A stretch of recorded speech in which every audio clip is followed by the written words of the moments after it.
Bro, मैंने सुना है कि जिस कन्वेंशन सेंटर में G20 समिट ऑर्गेनाइज हुई थी वहां पानी भर गया था। भारत मंडपम की बात कर रहा है तू? हाँ, वही भारत मंडपम। G20 समिट कार्यक्रम के दूसरे दिन हुई भारी बारिश के बाद आयोजन स्थल भारत मंडपम में पानी भर जाने की तस्वीरें तेजी से सोशल मीडिया पे वायरल हो गई, जिसके बाद विपक्षी पार्टियों ने सरकार पर सवाल उठाना शुरू कर दिया। कांग्रेस ने केंद्र सरकार पर सवाल उठाते हुए कहा कि एक बारिश ने खोखले विकास के दावे को उजागर कर दिया, लेकिन सरकार ने इस दावे का खंडन किया, जो होना स्वाभाविक है। दरअसल कांग्रेस ने अपने आधिकारिक ट्विटर हैंडल से जलमग्न भारत मंडपम का वीडियो शेयर करते हुए कहा कि खोखला विकास मॉडल उजागर हो गया। भारत मंडपम G20 के लिए तैयार किया गया था और 2700 करोड़ रुपए खर्च किए गए थे और एक ही बारिश ने दावों की पोल खोल दी। 2700 करोड़, इसके बाद भी पानी भर गया। उसका भी फैक्ट चेक हुआ है, लेकिन पहले यह सुन कि जब विपक्ष सरकार को ट्रोल कर रही थी और फैक्ट चेक के बाद विपक्ष खुद ट्रोल हो गई। प्रियंका गांधी ने कहा कि जो बात देश के लोग डर कर नहीं कह पा रहे हैं, वो बात भगवान ने स्वयं कह दिया कि अहंकार कम करो, इस देश ने ही तुम्हें बनाया है। एक युवा कांग्रेस नेता ने तंज कसते हुए कहा कि करोड़ों रुपए की लागत से G20 सदस्यों की मेजबानी के लिए बनाए गए भारत मंडपम की तस्वीरें विकास तैर रहा है। फैक्ट चेक किसने किया और उसमें क्या सामने आया? PIB यानी प्रेस इंफॉर्मेशन ब्यूरो ने विपक्षी पार्टी के नेताओं के द्वारा किए जा रहे दावे का खंडन करते हुए एक पोस्ट करते हुए कहा कि एक वीडियो में दावा किया गया है कि G20 समिट के आयोजन स्थल पर जलभराव हो गया। यह दावा अतिशयोक्तिपूर्ण और भ्रामक है। रात भर की बारिश के बाद पंपों को चालू करने के कारण खुले क्षेत्रों में मामूली जल जमाव को तेजी से साफ कर दिया गया है और वर्तमान में कार्यक्रम स्थल पर कोई जल जमाव नहीं है। अच्छा ऐसा, पर फिर भी तो पानी भरा है ना। और विपक्ष कोई भी हो, बस मुद्दा चाहिए बोलने के लिए।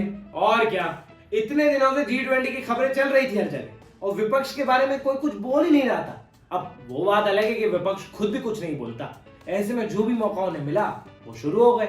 G20 समिट पर भी तो कुछ बयान आए होंगे विपक्ष से, खुश तो नहीं होगा विपक्ष? बयान आया। शशि थरूर तो काफी नाराज दिखे। थरूर ने रविवार को अपने पहले के पोस्ट को टैग करते हुए कहा कि इस कूटनीतिक जीत से ज्यादा दुखद यह है कि सरकार अपने घरेलू मसौदों में सुलह और सहयोग का वैसा रवैया नहीं अपनाती है।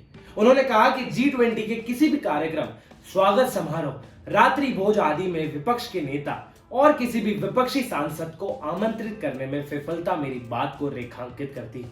कोई अन्य लोकतंत्र वैश्विक मंच पर अपने ही संसदीय सहयोगियों को इस तरह से अपमानित नहीं करेगा। उन्होंने कहा कि अफसोस की बात है कि G20 में जो सामंजस्य की भावना थी वो भारतीय राजनीति में नहीं है। उधर इंडिया गठबंधन अपने ही नेताओं से परेशान दिखी। कांग्रेस के वरिष्ठ नेता अधीर रंजन चौधरी ने G20 शिखर सम्मेलन के अवसर पर राष्ट्रपति द्रौपदी मुर्मू द्वारा आयोजित रात्रि भोज में शामिल होने के पश्चिम बंगाल की मुख्यमंत्री ममता बनर्जी के फैसले पर सवाल उठाया और पूछा कि क्या इससे नरेंद्र मोदी सरकार के खिलाफ उनका रुख कमजोर नहीं होगा। G20 समिट से राष्ट्रीय और अंतरराष्ट्रीय स्तर पर भारत को क्या फायदा हुआ या आगे आने वाले समय में होगा?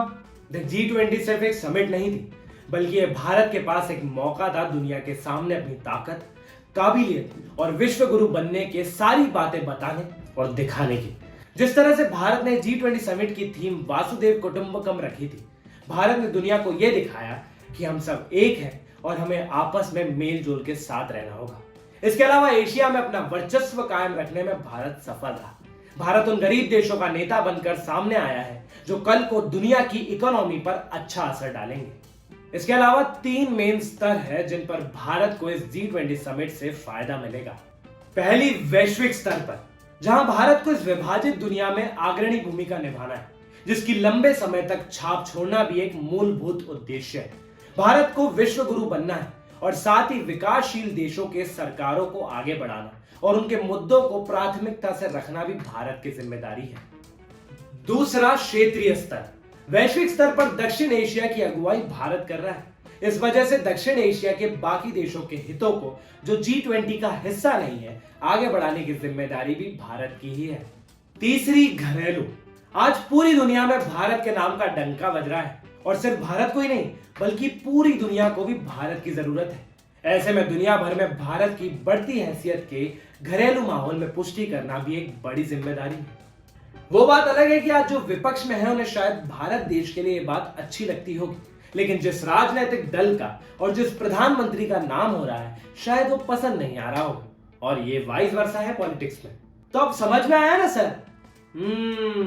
तो अब जाइए और जाके वीडियो को लाइक करें, शेयर करें और सबको बताइए कि इंडिया लीडर चैनल को सब्सक्राइब करें।